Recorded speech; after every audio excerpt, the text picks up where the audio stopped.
Hello, it's Book Quote Wednesday and the word is face. And today I am reading from my space opera novel PHOENICIA'S WORLDS.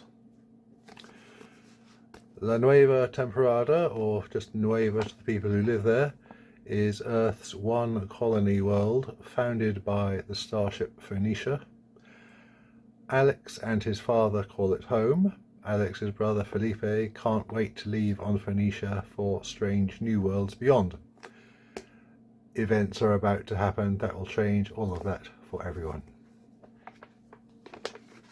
Dusk had come down and the town streets below were empty. No one lingered outside this far to the south, and it was that dead time between the end of the day shift and the start of what passed for Rio Lento's nightlife. Alex leaned on the balustrade with a glass in his hand and looked down into the valley. The terrace was enclosed by a glass shield that made it warm and comfortable, but one look into the chill dark could make a man shiver. He tried to imagine the streets painted in streaks of glowing light, like the cities of Earth at night, with snatches of music and wafts of food and parks reaching up the hillside towards him. He tilted his face back to the sky as he waited for the drink or three inside him to do their work.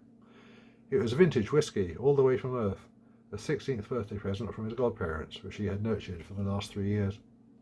He had taken a couple of sips every few months to acclimatise himself into liking it.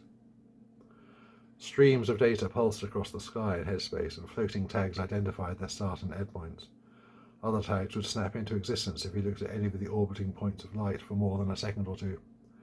Alex sometimes found it odd that there were people, native Nuevans like him, who couldn't look up into the world sky and immediately name and identify every visible point of light unaided. How hard could it be? To prove his point to himself, he cut headspace and looked up with only his naked eyes. A quarter of the sky was dominated by the faint glow of El Grande, which never moved. Storm patterns larger than his entire world were motionless, intricate swirls beneath the translucent glaze of its hydrogen clouds.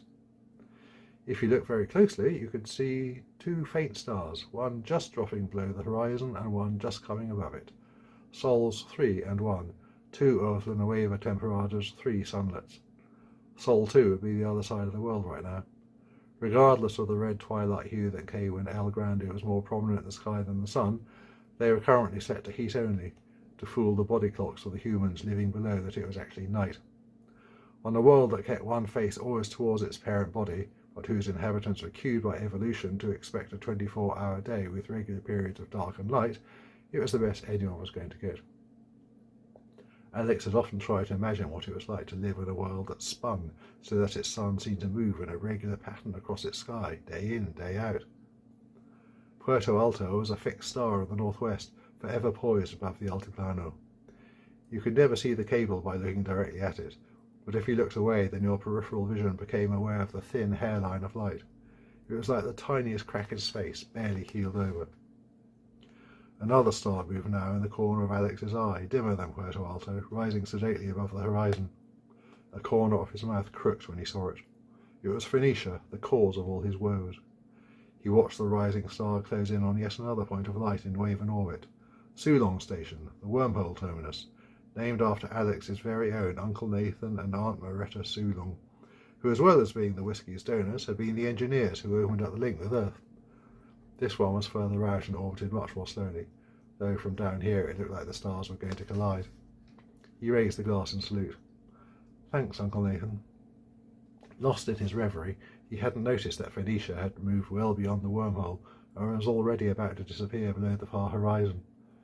Uncle Nathan's whiskey had had its anaesthetic effect. It would be all right. Their father would come round.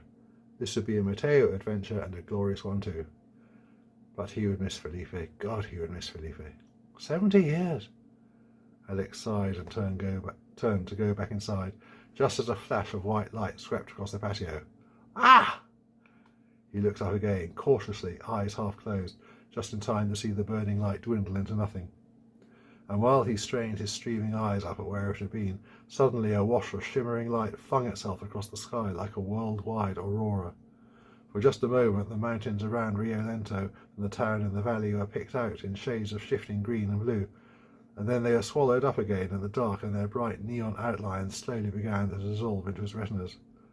What the? He was standing with his mouth hanging open, still staring upwards. Whatever it was, it had been spectacular, something he had never seen before.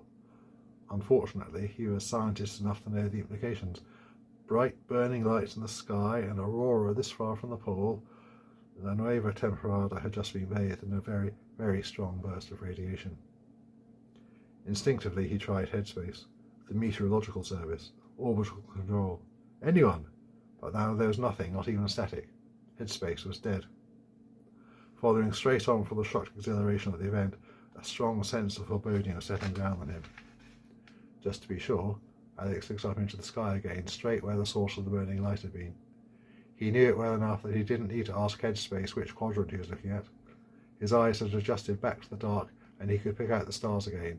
He was looking directly at the wormhole, except that he could no longer see a star there. Alex turned and fled into the house. Remember, you can buy my books at www.benjeeps.com. See you next time.